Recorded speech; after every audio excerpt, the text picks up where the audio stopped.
Hi guys, welcome to my channel. ఈరోజు మనం ఏ ఆహార పదార్థాలు తింటే ట్రైగ్లిజరాయిడ్స్ని తగ్గించుకోవచ్చు దాని గురించి మనం తెలుసుకుందాం. వన్ స్మాల్ రిమైండర్, ఏ పాయింట్లో నా ఇన్ఫర్మేషన్ మీకు వాల్యుబుల్గా అనిపిస్తే నా ఛానల్ తప్పకుండా సబ్స్క్రైబ్ చేసుకోండి, అలానే లైక్ చేయండి. అప్పుడు ఎక్కువ మందికి నా ఇన్ఫర్మేషన్ అనేది రీచ్ అవుతుంది. మీ ఫ్రెండ్స్ అండ్ ఫ్యామిలీకి షేర్ చేయండి, వాళ్ళ హెల్తీ ఇన్ఫర్మేషన్ తెలుసుకుంటారు. ఇంకా లేట్ ఎందుకు మన టాపిక్లోకి వెళ్ళిపోదాం.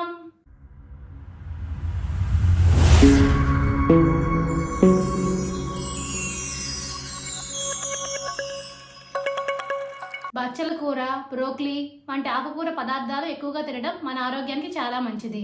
ఇందులోని విటమిన్లు, పీచు పదార్థాలు మన రక్తంలో చక్కెర స్థాయిలను నియంత్రించడానికి సహాయపడతాయి. ఓట్స్, కీన్వా, బ్రౌన్ రైస్ వంటి తృణధాన్యాలు తినడం వల్ల ఫైబర్ అనేది మన బాడీకి ఎక్కువగా అందుతుంది. సాల్మన్, ట్యూనా వంటి చేపలు తినడం వల్ల మన శరీరానికి సరిపడా ఒమేగా 3 ఫ్యాటీ యాసిడ్స్ అనేవి అందుతాయి. అలాగే నిత్యం నట్స్ తినడం వల్ల కూడా మన ఆరోగ్యానికి చాలా మంచిది. ఇప్పుడు చెప్పినవన్నీ మీరు తినడం వల్ల ట్రైగ్లిజరాయిడ్స్ అనేవి తగ్గడంతో పాటు మీకు మధుమేహం, అలానే గుండె సంబంధిత వ్యాధులు కూడా రాకుండా ఉంటాయి. ఇప్పుడు అర్థమైంది కదా మీ అందరికీ ట్రైగ్లిజరాయిడ్ తగ్గించుకోవాలంటే ఏ ఆహార పదార్థాలు తినాలి అనేది. అంటే బచ్చల కూర, broccoli, oats, brown rice, salmon fish, tuna fish, nuts ఇవన్నీ మీ డైట్లో ఉండేటట్టు చూసుకోండి.